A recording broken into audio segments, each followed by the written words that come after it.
Plains Drifter, rated R.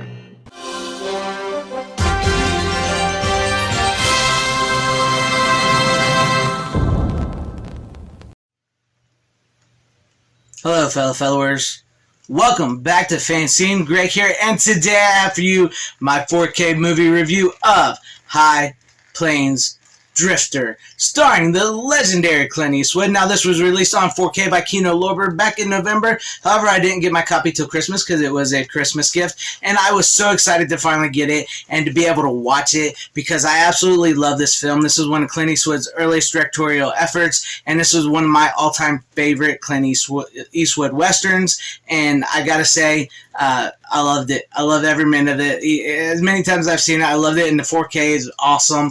And I want to go over and show you the cover here. And I love that they use this post art, same as the VHS post art I got right here. I love it because it's the original post art. Look at just the red and the colors. That'll play into the story here as we get into it for anybody that may have not seen it, because we are going to go over the story a little bit. So here's the front and here's the back. And if you want to read all the special features without the glare there, you can pause it right there and read all the special features. It's got some great special features, great interviews, some vintage stuff with Clint Eastwood. It's awesome.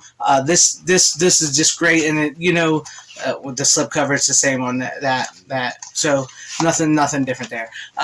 But man, shout out to Kino Lorber for releasing this. As far as like the 4K scan go, because this is a new 4K scan, it's good. This isn't a movie I would say like you want to pop in and you show off your 4K TV. This is not that type of movie. Does the 4K play? Yes, the 4K plays great. There's great scenes in it, but this movie it feels like film. The film grain is there. It's great. The film grain is perfect. The bright shots are great. A lot of this is like a lot of like Clint Eastwood stuff where he is, and certain things are actually shot in the shadows, so it's supposed to be dark and stuff. But this is miles ahead of the Blu-ray that came out before. It's the best I've ever seen this movie. I'm not complaining about the 4K. The 4K is actually great. What I mean is like there's not like huge special effects, set pieces, and brightly lit like very super colorful things in there that will make the 4K pop like certain things, but I would say this is an A 4K. It's great. There's really great scenes in this.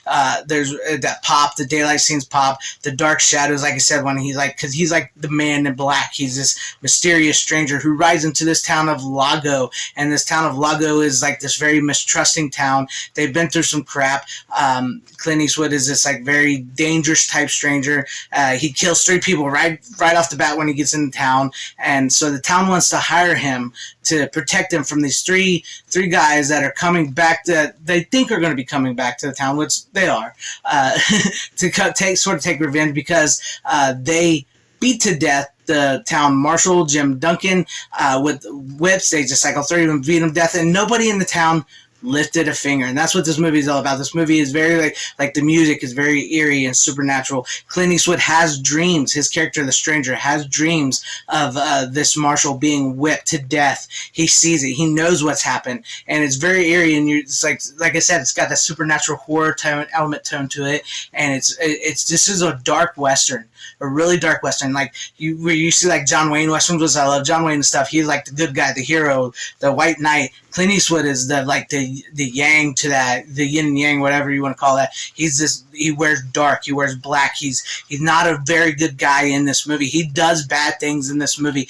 But the thing is, he's punishing this town because this town stood and watched as this sheriff, who was trying to do the right thing, got beat to death by these 3 guys that worked in a mine, because the mine was actually on government property, and the marshal, Jim Duncan, was going to turn them in. So they did nothing to help. They are just as guilty as this. Not to say that there aren't good people in town. There are good people in the town, but it was just, these people are going to get what's coming to them, because when it starts off, you don't really know why he's being mean to these people, and then as the story unfolds, you understand what they're going to get, sort of what they deserve in the same way. But he's also in the same way trying to bring back law and order, and going to help these people out as well, because he has them do all kinds of things like he makes them paint the town red, and he renames the town from Lago to Hell, which is like, I'm going to get into some spoilers to the ending here, so if you have not seen the ending of this movie or seen this movie at all,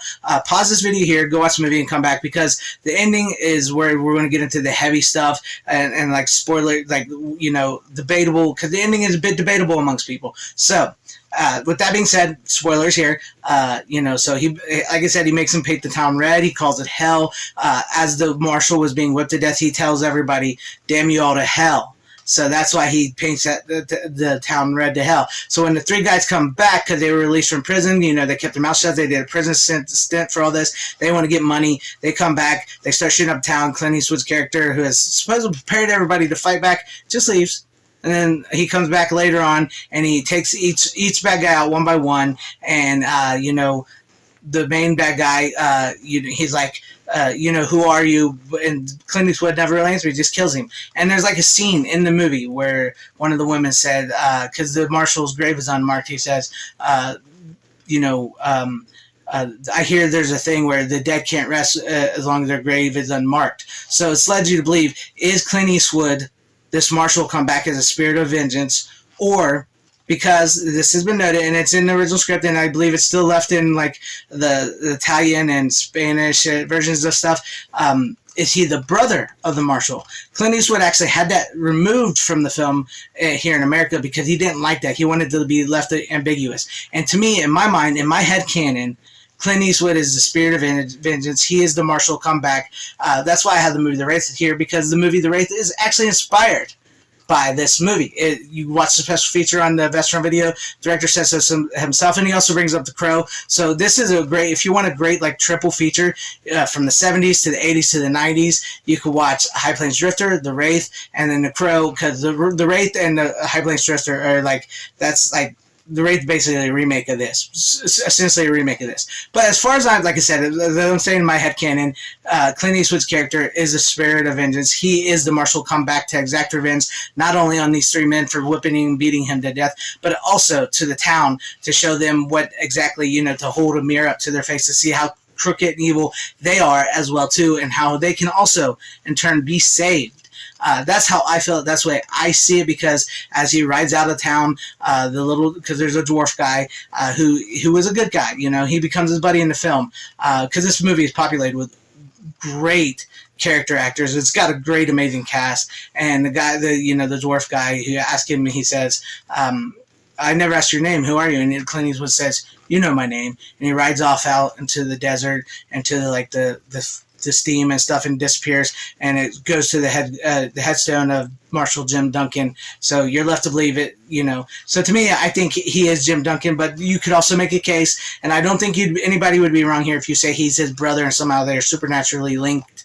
Yeah, I could believe that. But to me, I believe he's the spirit of vengeance. He's Jim Duncan come back. Plus, Jim Duncan, the marshal in the flashbacks, is played by Clint Eastwood's stunt double, his stunt coordinator for years, and who directed Any Which Way You Can, and the Deadpool, Dirty Harry. He was collaborated with Clint Eastwood for years. So that's why he used him in that flashback as the more ambiguity, if I could think of the word, to make it see, you know, are they this one and the same? So, you know, but if you don't agree with that, that's fine. If you have a different interpretation of the ending, if you think they're brothers or something else, that's fine. I don't think you're wrong, but to me, in my head canon, they're the same. But if you've not seen this movie, I highly recommend this movie. I highly recommend this 4K. It is great. I can't wait to, you know, set it alongside Unforgiven, Clint Eastwood's Unforgiven, and all my other westerns and stuff that I have, because I actually do have westerns, and this one, you know, I love the supernatural horror element to it. So let me know what you guys think about all this in the comment section down below, and if you liked what you saw here, please consider hitting the like button, subscribing, and hitting the bell for notifications, and possibly joining and become a channel member. I would appreciate that, or share the video out for everybody to see. I thank you all for watching, wherever you are. Please have a great, safe, happy, healthy day, morning, afternoon, evening, and night. Always support physical media. It is the superior format. Godspeed.